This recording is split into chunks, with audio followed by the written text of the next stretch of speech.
remembranza un poquito para que nos quede bien grabado. En el capítulo 5, verso 1, Juan dice: vi en la mano derecha del que estaba sentado en el trono un libro escrito por dentro y por fuera, sellado con 7 sellos. Y luego ya dice la escritura que Juan lloraba mucho porque no había ninguno digno de abrir el libro ni desatar sus sellos, hasta que se le muestra ¿qué? ¿A quién, hermano, se le muestra? A un cordero como inmolado. Ese cordero inmolado es un simbolismo ¿de quién, hermanos? De Jesucristo, ¿verdad? Es un simbolismo de Jesucristo. Y luego dice el verso 5 capítulo 5 y verso 7: y vino y tomó el libro de la mano derecha del que estaba sentado en el trono, y cuando hubo tomado el libro, los 4 seres vivientes y los 24 ancianos se postraron delante del cordero, y todos tenían arpas y copas de oro llenas de incienso, que son las oraciones de los santos. Y luego se le da una alabanza, ¿verdad? Y cantaban un nuevo cántico diciendo: digno eres de tomar el libro y de abrir sus sellos, porque tú fuiste inmolado y con tu sangre nos has redimido para Dios de todo linaje y lengua y pueblo y nación, y nos has hecho para nuestro Dios reyes y sacerdotes, y reinaremos sobre la tierra. Ahora, ¿cuál cree? A ver, vamos a tratar de hacer un poquito de recuerdo. ¿Cuál cree que es el libro que Jesucristo va a abrir? ¿Se acuerda? Mande. A Daniel se le dijo. Alguien que busque Daniel capítulo 12 y verso 4 más o menos, ¿verdad? Daniel. Ahora sí ya me están fallando los ojos, hermanos, ya no veo la letra. Gloria a Dios. Ahorita vamos a ver así rápido y luego vamos a entrar a algo terrible. Bueno, de lo que Dios nos está deparando para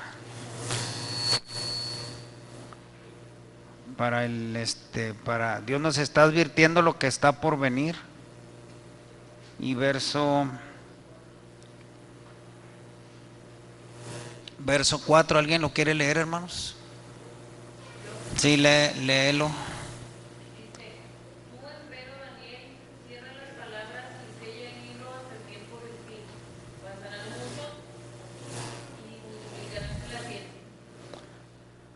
Pero tú, Daniel, cierra las palabras y sella el libro hasta el tiempo del fin. Muchos correrán de aquí para allá y la ciencia se aumentará. Aquí está una clave: la ciencia se aumentará. Algunas veces hemos comentado con ustedes que del año 1900 para atrás la ciencia prácticamente no había aumentado.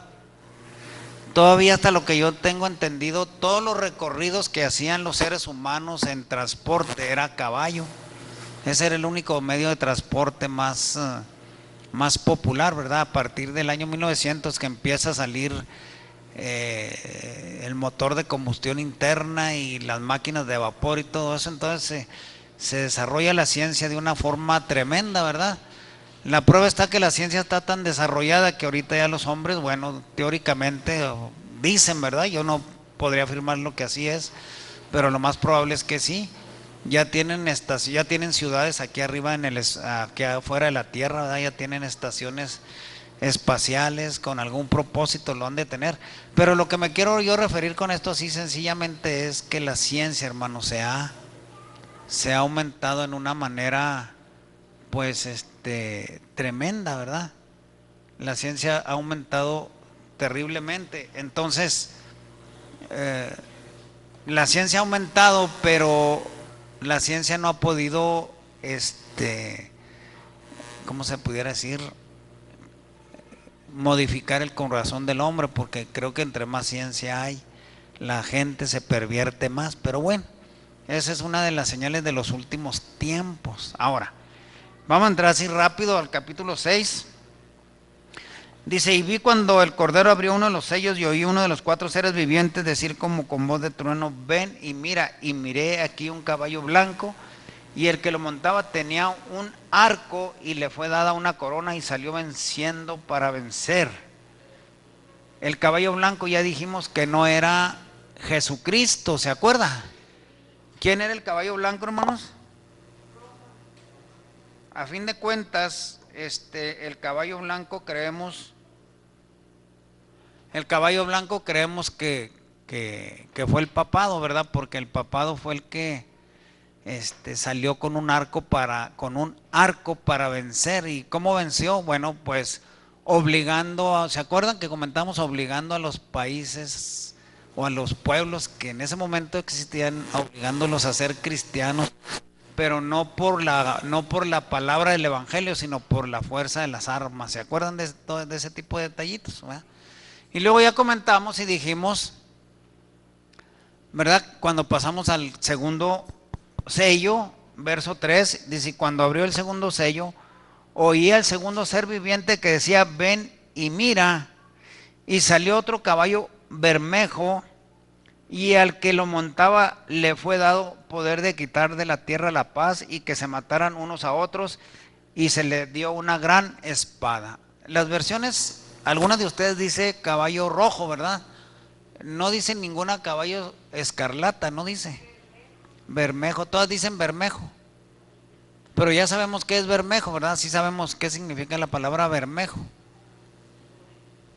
Rojo, escarlata sería lo mismo, ¿verdad? Porque pudiera ser que alguna versión venga con esa palabra, ¿verdad? Pero bermejo, rojo y escarlata es lo mismo, nada más en diferente forma.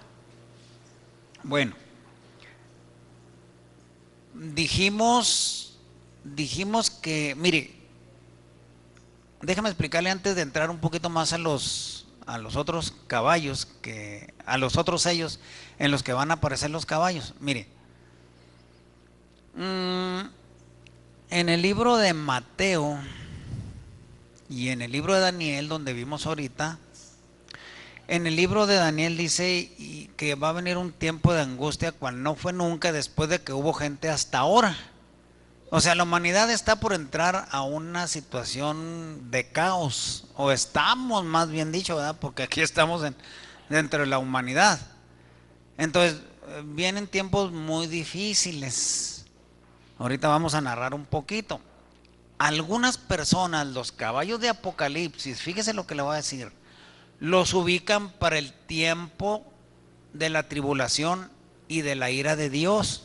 Bueno, puede ser que sí tengan un cumplimiento en parte todas estas cosas, pero nosotros creemos que si el caballo blanco ya empezó con el papado, cuando tuvo auge allá por el año 400, después de la era cristiana, entonces nosotros pensamos que los que se están abriendo los sellos prácticamente se empezaron a abrir desde los tiempos de Jesucristo.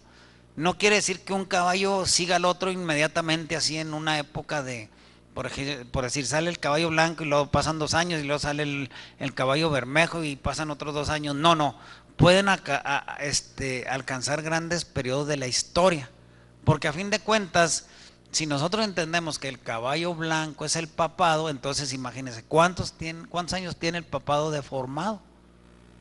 El papado no tiene 2000 años como ellos dicen, porque ellos dicen que desde Pentecostés ahí se formó la Iglesia Católica Romana, pero eso no es verdad. Ahí estuvo la verdadera Iglesia de Jesucristo.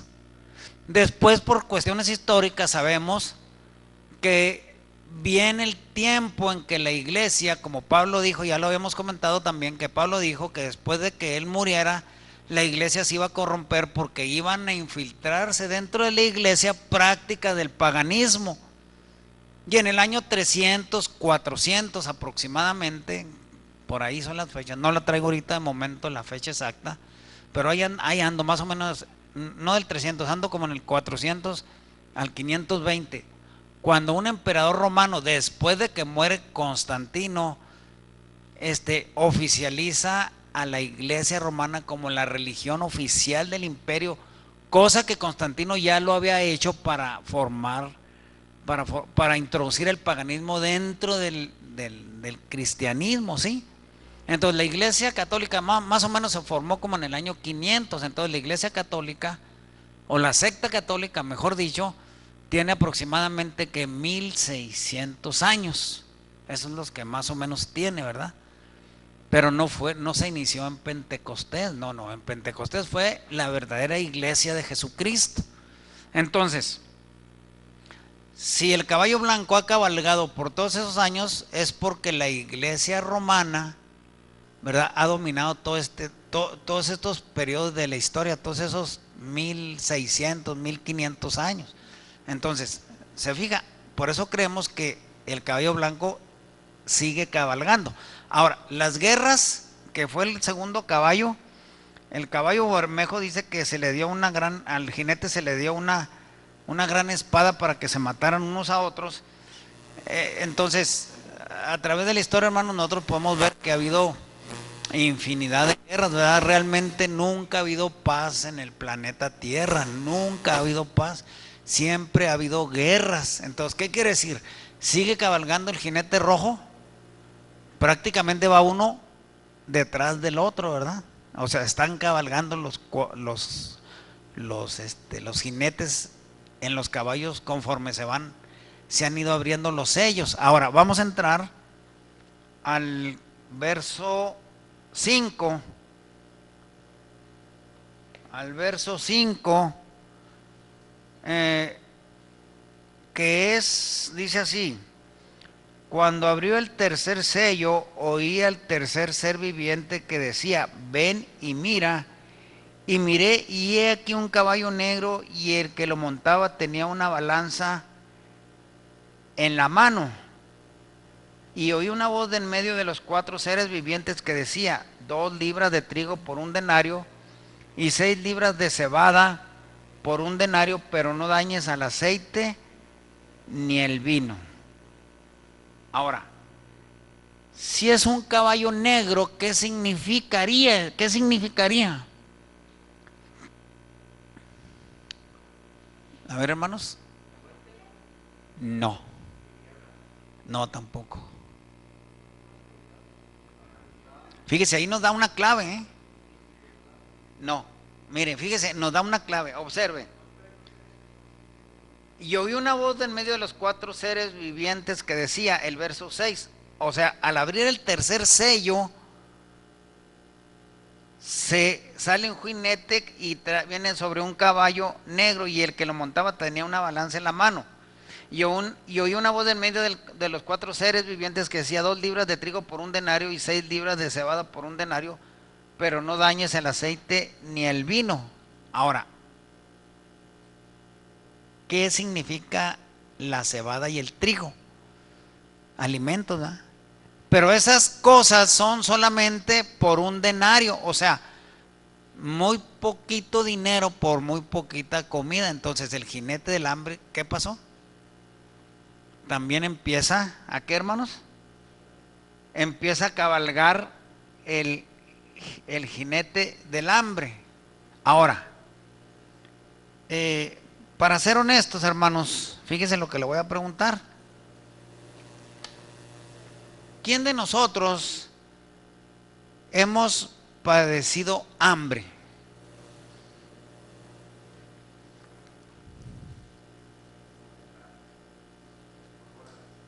Pero esa no es hambre realmente. No comer hasta un día no es hambre. No, hambre es que, por ejemplo, no una semana. Porque hay en un momento dado quien puede ayunar. Por ejemplo, las personas que practican ciertas religiones orientales duran muchos días sin comer y se concentran de una manera para mitigar el hambre. Pero bueno, vemos que hay periodos largos entre los seres humanos en que pueden estar sin comer. Por ejemplo, cuando uno se enferma, dura sin comer, ¿verdad? Si come no está enfermo. Le está haciendo ¿cómo se llama? Al encapuchado, ¿verdad? Para no trabajar, pero una persona que se enferma realmente como que se le va el apetito, ¿no se ha fijado en eso? Y puede durar, no sé, hasta un mes sin comer.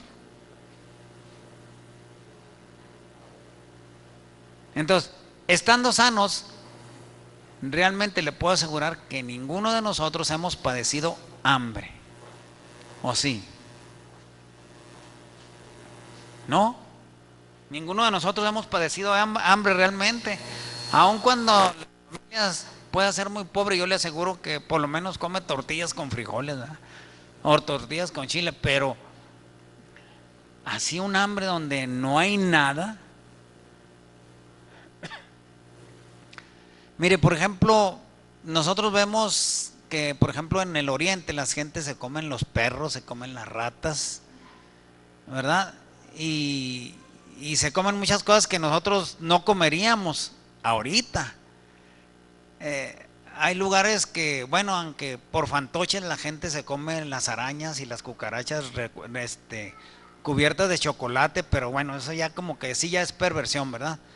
Pero, por ejemplo, ¿sabía usted que, por ejemplo, en China hubo en el pasado periodos muy grandes de hambre en el pueblo chino? Y oiga, hermanos, si no hay que comer y ve a un perrito, ¿qué pasa? Se lo come, ¿verdad? Aunque sea de la familia. Y le va a dar risa, pero fíjese ahorita lo que vamos a ver. Yo le aseguro que si hubiera una hambruna, pero de esas que de plano digamos no hay nada, probablemente estaríamos a la casa en las alcantarillas esperando sacar una rata para comérnosla. Así de grave se oye. ¿Y sabe por qué se oye grave? Porque nosotros no hemos sufrido hambre. Pero con hambre, hermanos, la gente se come hasta la gente. ¿Sí sabe a eso? Imagínense qué es el ¿cómo se dice?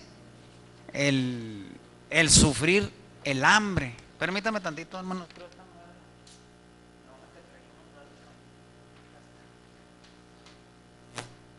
Agarré otra equivocada. Bueno, estuve sacando unas citas bíblicas y se las voy a leer así lo más rápido posible para abreviar tiempo, para que nosotros más o menos veamos por la escritura lo que es realmente tener hambre. Nosotros no sabemos lo que es tener hambre. Por eso le digo, Israel, hermanos, fue un pueblo que Dios le favoreció dándole pues todas sus bendiciones espirituales, pero Israel no supo catalogar lo que Dios le había dado. Y fíjese, aquí hay una diferencia, hay algo que nosotros debemos notar. Por ejemplo, si Israel hubiera sido fiel a Dios, Israel hubiera pasado por todas las calamidades que pasó. Por supuesto que no. Pero como Israel fue infiel a Dios, fue muy perverso delante de Dios, entonces Dios les permitió que les pasaran ciertas situaciones a ver si reflexionaban y lo buscaban. Pero dice la Biblia que ellos eran tan de duro servicio que ni aún así se humillaban delante de Dios. Y aquí yo pienso, hermanos, que hay una gran lección para nosotros, porque cuando nosotros aprendamos que la desobediencia de Israel no debe ser en nosotros, entonces nuestra fe se va a aumentar, porque entonces en nuestra mentalidad y en nuestro corazón va a estar la idea de servir a Dios con todo nuestro corazón. Porque nosotros debemos aprender que debemos depender de Dios completamente. ¿Sí estamos de acuerdo hasta ahí, hermanos? Les voy a leer unas cositas que yo saqué de la Biblia, y está escrito, ¿verdad? No lo inventé yo. Ya lo traigo anotado para abreviar un poco. Dice Deuteronomio 28:57. Si usted en su casa lee el capítulo 28 de Deuteronomio, se va a dar cuenta de lo que estaba pasando por causa de la desobediencia de Israel. Y fíjese qué cosa tan terrible pasaba.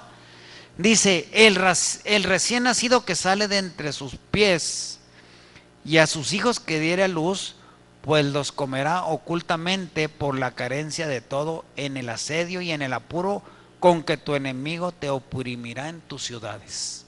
¿Qué entiende eso? ¿Qué entiende por eso? O sea, Israel era tan desobediente que luego llegaban los enemigos de Israel y sitiaban la ciudad y no podían salir a nada. Pero cuando dice, el recién nacido que sale entre tus pies, entonces, ¿qué pudiera pensar? El niñito chiquito que anda aquí, ¿verdad? Caminando. Y a sus hijos que diera luz, pues los comerá ocultamente por la carencia de todo en el asedio y en el apuro con que tu enemigo te oprimirá en tus ciudades. Aún yo creo que naciendo se los comían. ¿Cómo estaría el asunto, hermano, del hambre? Para que se comieran a sus hijos. Se la voy a poner un poquito difícil. Los que tienen niños chiquitos, si se viniera una hambruna así tan terrible, ahora le pregunto a Rafa, ¿sería capaz de comerse a Jimena? ¿Verdad? O a Luis comerse ¿cómo? Nadia, a Dania. O comernos a Esteban.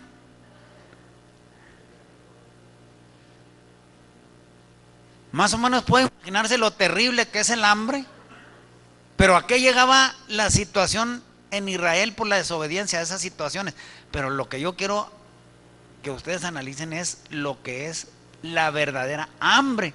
Que cuando tenían hambre no se detenían ni de comerse a sus hijos, hermanos. Fíjense cómo estaría el asunto tan terrible, ¿verdad? Ahora, Deuteronomio 28:58. Si no cuidares de poner por obra todas las palabras de esta ley que están escritas en este libro, temiendo a este nombre glorioso y temible de Jehová tu Dios, dice Jeremías 19:9, les haré comer la carne de sus hijos y la carne de sus hijas, y cada uno comerá la carne de su amigo en el asedio y en el apuro con que los estrecharán sus enemigos y los que buscan sus vidas. Y luego dice Génesis 41:54.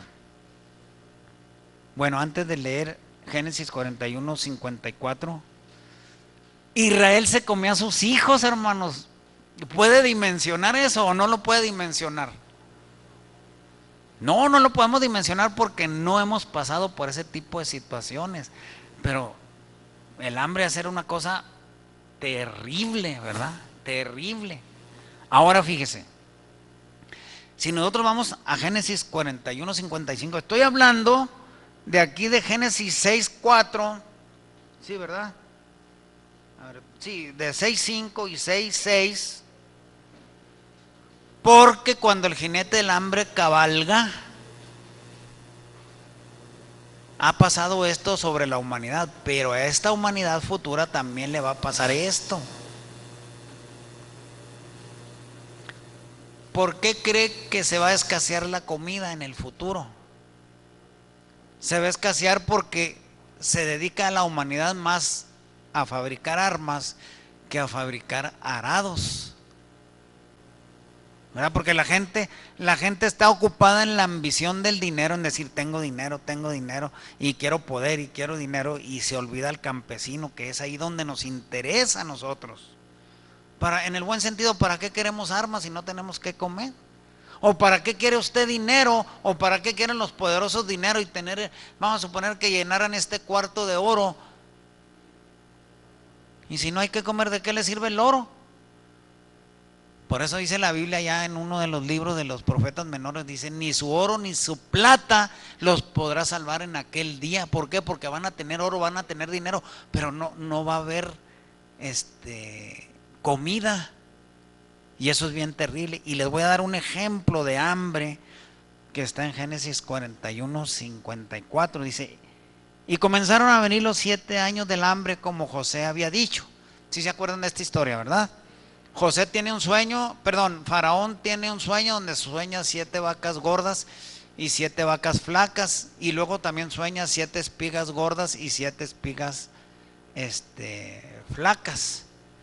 Y luego Faraón sueña que las vacas flacas se comen a las gordas y las espigas flacas se comen a las espigas, las flacas se comen a las gordas. Y el Faraón no sabía qué interpretar ese sueño hasta que viene José, a grandes rasgos, bueno, esa historia es bíblica, ¿verdad? Viene José y le da el significado del sueño a Faraón y le dice, mira, va a haber 7 años de abundancia en la tierra de Egipto, pero después de estos 7 años no va a haber nada. Así que pues prepárense, ¿verdad? Y en cierto modo le estaba advirtiendo Dios a Faraón por medio de José que se pusieran a sembrar y a cosechar trigo y todo lo que pudieran guardar de comida, porque iban a venir 7 años terribles de hambre. Bueno, en el buen sentido pudiéramos decir que ahora Dios por su palabra nos está diciendo que nosotros debemos aprender a confiar plenamente en Él. Amén. Porque si viene una temporada de hambre, hermanos, ¿a quién vamos a recurrir? Pero eso sí estamos bien cimentados, ¿verdad? Porque los gobiernos están haciendo otra cosa. ¿Qué están haciendo los gobiernos? Los gobiernos están enseñando a la gente que dependan de ellos. Seguro popular, seguro social, esas ayudas que le dan a los viejitos. Entonces, ¿a quién están programando a la gente que vaya a acudir por ayuda? Al gobierno. En Estados Unidos no sé cómo se llaman las ayudas, pero también allá les dan. Y en muchos países hacen lo mismo. Entonces programan a la gente a que confíen en el gobierno, pero se olvidan de Dios. Nosotros que tenemos la palabra de Dios tenemos que aprender a confiar que Dios, hermanos, si viene un tiempo tan difícil como pensamos que va a venir, nosotros tenemos que aprender a confiar plenamente en Dios. Ahí es donde nuestra fe se va a probar realmente, si está así, pero bien fuerte. Porque nos pueden pegar en el bolsillo, ¿verdad? Con una multa de tránsito, por decir, ¿verdad? Pero que no nos peguen en la comida, porque ahí sí, ¿verdad? Ya ve que algunos nos levantamos todavía con lagañas al refrigerador, a ver qué, ¿verdad? Y sí, sí es cierto eso. Entonces, fíjese, observe, pongamos mucha atención porque estamos enfocados aquí en el caballo negro, que significa el hambre. Fíjese. Y aquí la Biblia nos narra algunas cosas para que nosotros digamos, bueno, ¿qué decisión vamos a tomar? Génesis 41, no me voy a ir en un sentido porque tomé citas de diferentes capítulos de Génesis. Entonces yo me voy a ir seguido, nomás si quiere usted anotarlas, pues las anota, ¿verdad? Yo le voy a dar la cita. Génesis 41, 54. Y comenzaron a venir los 7 años del hambre, como José había dicho, y hubo hambre en todos los países, mas en toda la tierra de Egipto había pan. ¿En dónde estaba el pan? ¿En quién? En papá gobierno, ¿no es así? ¿Se fija? Ajá. Dice el verso 55. Versículo. Cuando se sintió el hambre en toda la tierra de Egipto, el pueblo clamó a Faraón por pan, y dijo Faraón a todos los egipcios: id a José y haced lo que él os dijere. Y el hambre estaba por toda la extensión del país. Entonces José abrió todo granero donde había y vendía a los egipcios, porque había crecido el hambre en la tierra de Egipto. Y de toda la tierra venían a Egipto para comprar a José, porque toda la tierra había crecido el hambre. ¿A dónde iban las gentes? A Egipto. ¿Y qué es Egipto? El gobierno de Egipto, ¿quién es? El gobierno del mundo actual, ¿no es así? ¿Se fija? Entonces, Génesis 47, 13 dice: no había pan en toda la tierra, y el hambre era muy grave, por lo que desfalleció de hambre la tierra de Egipto y la tierra de Canaán. Y luego fíjese lo que empieza a hacer papá gobierno. Y recogió José todo el dinero que había en la tierra de Egipto y en la tierra de Canaán por los alimentos que de él compraban, y metió José el dinero a casa de Faraón. Y acabado el dinero de la tierra de Egipto y de la tierra de Canaán, vino todo Egipto a José diciendo: danos pan, ¿por qué moriremos delante de ti por haberse acabado el dinero? O sea, ¿qué pasó con el pueblo? Se quedaron sin dinero, pero tenían que comer, ¿o no? Había que comer por lo menos y tenían dinero, pero llegó el tiempo en que se acabó el dinero. ¿Y luego qué pasó? Verso 16, Génesis 47, 16. Y José dijo: dad vuestros ganados y yo os daré por vuestros ganados si se ha acabado el dinero. Y ellos trajeron sus ganados a José, y José les dio alimentos por caballos y por el ganado de las ovejas y por el ganado de las vacas y por asnos, y les sustentó de pan por todos sus ganados en aquel año. Y acabado aquel año vinieron a él el segundo año y le dijeron: no encubriremos a nuestro señor que el dinero ciertamente se ha acabado, también el ganado es ya de nuestro señor, nada ha quedado de nosotros, señor, sino nuestros cuerpos y nuestra tierra. ¿Qué pasó ahí? Ya no tenían nada. ¿Y qué iban a hacer ellos para poder comer? ¿Qué le están diciendo? ¿A quién se están vendiendo ahora ellos? Se siguen vendiendo al gobierno. Por ejemplo, si se viniera una hambruna, pues a lo mejor por ahí tenemos unos 10,000 pesos, 5,000 pesos, no sé, pues no nos van a durar ni un mes, ni 15 días. Pero no tenemos vacas, ni gallinas, ni nada de eso, ¿verdad? Entonces, aquellos por lo menos tenían eso, pero nosotros no tenemos nada de eso. Entonces, ¿qué está haciendo el hambre, hermanos? ¿Qué está obligando el hambre a la gente? A sujetarse más a quién? Al gobierno. Eso es lo que en un momento dado en el futuro va a pasar, creo yo. Nada más es cuestión de analizarlo, ¿verdad? De pensar si pudiera ser así. Por eso yo pienso que ahora los gobiernos nos han ido programando, mira, depende de mí, yo te doy servicios médicos, yo te doy ayudas de, ¿cómo se llaman esas ayudas que hay aquí en México? Oportunidades y que esto, y todo ese tipo de cosas, ¿verdad? Entonces ellos, cuando ya no había nada que comer, o sea, estoy narrando todo esto de acá, relacionándolo solamente con estos dos versículos, ¿verdad? El hambre, para que veamos qué terrible es el hambre y qué terrible puede ser que se presente en el futuro. Nada ha quedado delante de nuestro Señor sino nuestros cuerpos y nuestra tierra. ¿Por qué pues moriremos delante de tus ojos, así nosotros como nuestra tierra? Cómpranos a nosotros y a nuestra tierra por pan, y seremos nosotros y nuestra tierra siervos de Faraón, y danos semilla para que vivamos y no muramos, y no sea asolada la tierra. Verso 20.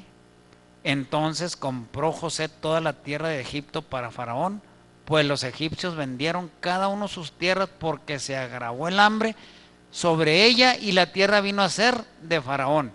Y al pueblo lo hizo pasar a las ciudades de un extremo al otro del territorio de Egipto. Solamente la tierra de los sacerdotes no compró, por cuanto los sacerdotes tenían ración del Faraón, y ellos comían de la ración de Faraón les daba, y por eso no vendieron su tierra.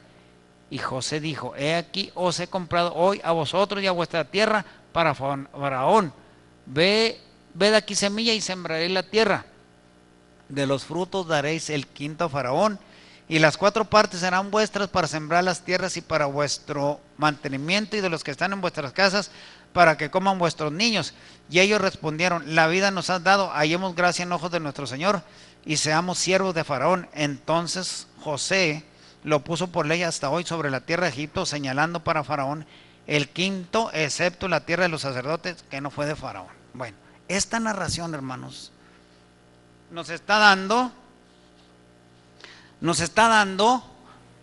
lo que el hambre obliga a hacer a la gente. ¿O no salimos nosotros aún a trabajar todos los días para comprar de comer? ¿Sí o no? Todos salimos en la mañana, lo que sea, pero ahí vamos. ¿Por qué? Porque sabemos que necesitamos un dinero para poder comprar alimentos. Yo les aseguro que si no tuviéramos que comer, pues poco nos preocuparíamos por trabajar. Pero es necesario. Pero cuando llega el extremo del hambre, ahí está un ejemplo en Egipto. ¿Qué pasó? Toda la gente se fue a depender ¿de dónde?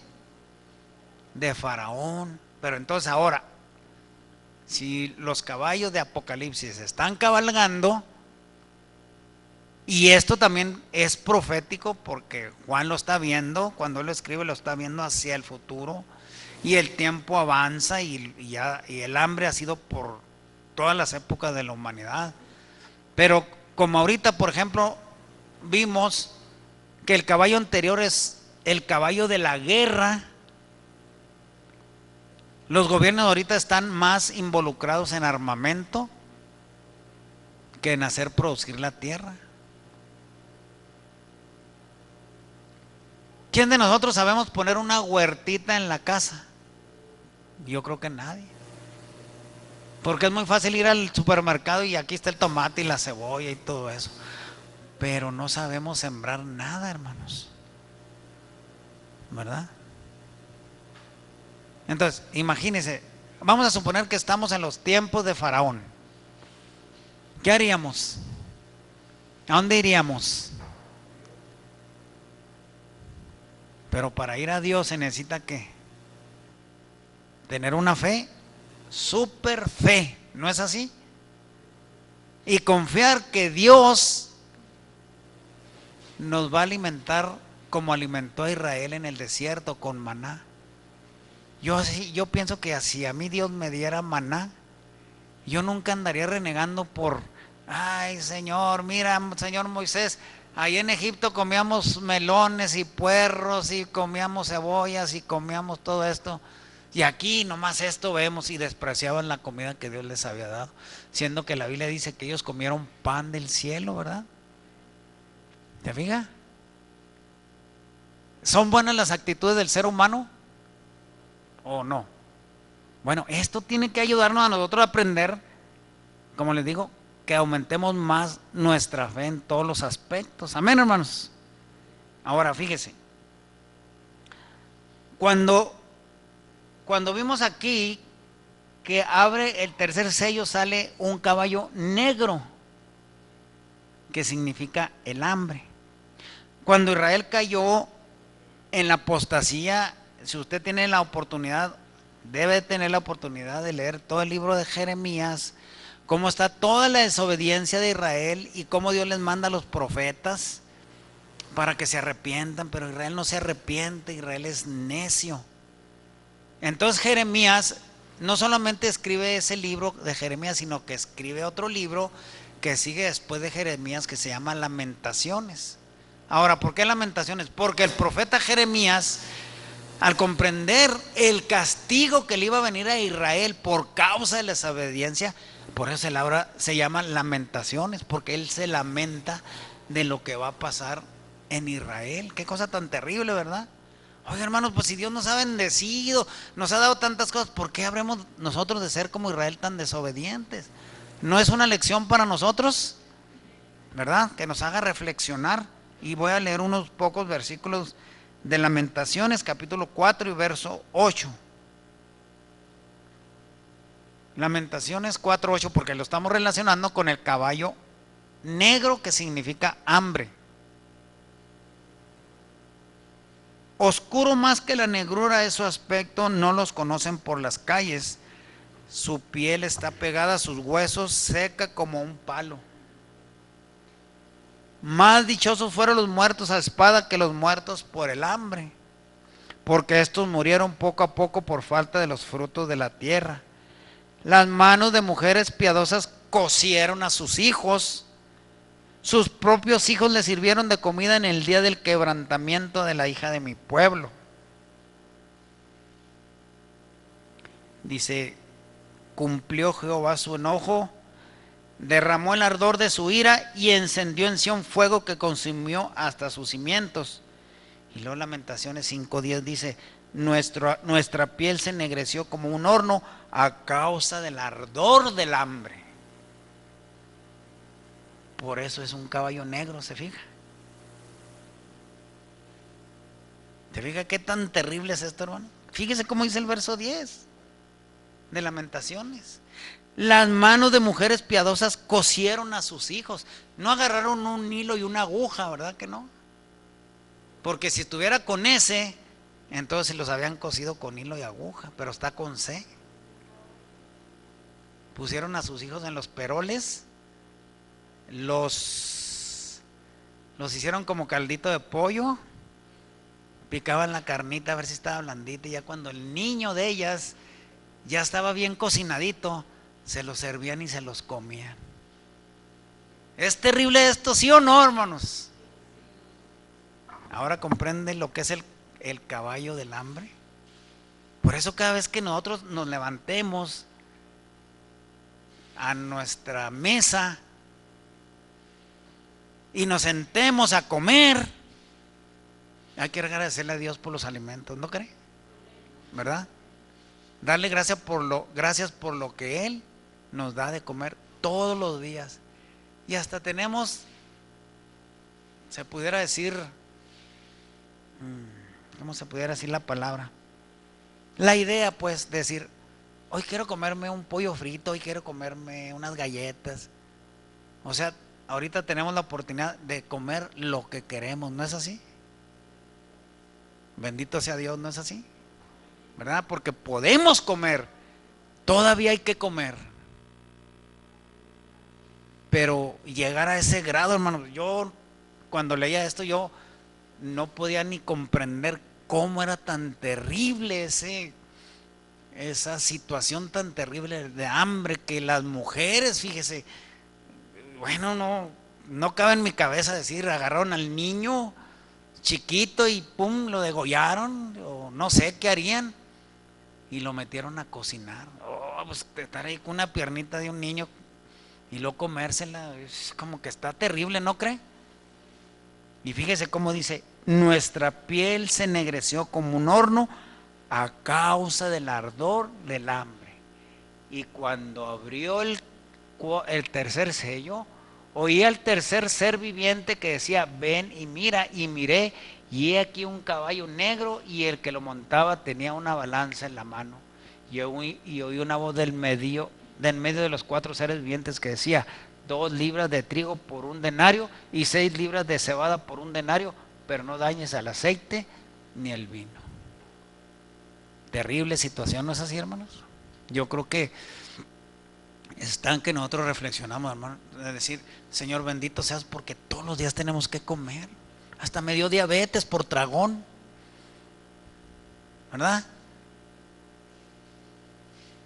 Mujeres, no desperdicien la comida. Sírvanse lo que van a comer, y si quieren más, sírvanse un poquito, pero no que sirvan unos platotes y nomás se comen la mitad y la otra la tiran, sin saber que hay gente que no prueba nada en días. No dejen que en su refrigerador se les echen a perder ahí alimentos. Compre lo que necesita y agradezca a Dios porque le da diariamente. Amén, hermanos. Ahora dígame contésteme una pregunta. ¿Es bueno Dios con nosotros? ¿Para qué es digno que le demos gloria y alabanza? Porque todos los días nos da de comer. Amén, ¿verdad? Póngase de pie, hermanos, vamos a orar. Y la semana que entra seguimos con el otro caballo. Hoy nomás pudimos ver uno.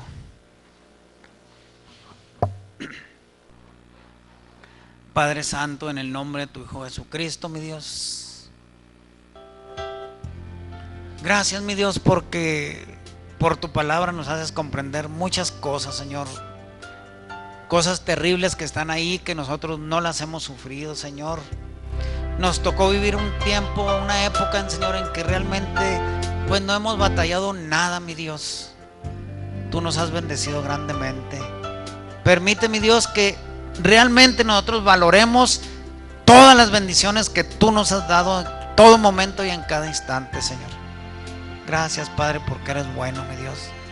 Ayúdanos a que tengamos un corazón sincero delante de ti. Sí, mi Dios, yo reconozco que seguimos cometiendo errores, pero nos apegamos a tu misericordia, Señor. Señor, sé propicio, Señor, a cada uno de nosotros, Señor. Que no seamos tan chiples realmente. Que enseñemos a nuestros niños a no desperdiciar la comida, Señor.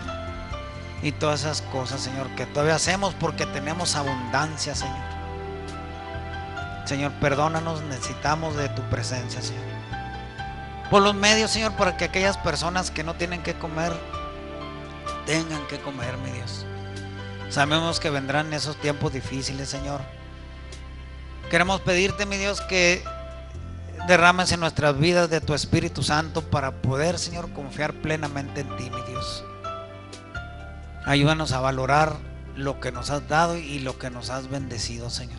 Gracias por todo. Bendice a cada uno de mis hermanos aquí presentes, Señor, a los niños, bueno, a todos, Señor. Y que el día de mañana, Señor, seamos agradecidos y tengamos la oportunidad de estar aquí una vez más delante de tu presencia, Señor. Señor, te bendecimos, te adoramos, te damos honra, gloria y alabanza, Señor. Señor, venimos con bien hasta este lugar. Mira, mi Dios, bien tranquilos, escuchamos tu palabra, escuchamos pues el consejo y todo lo que nos has bendecido, Señor. Venimos con bien, Señor. Así también, Señor, llévanos a nuestros hogares, Señor.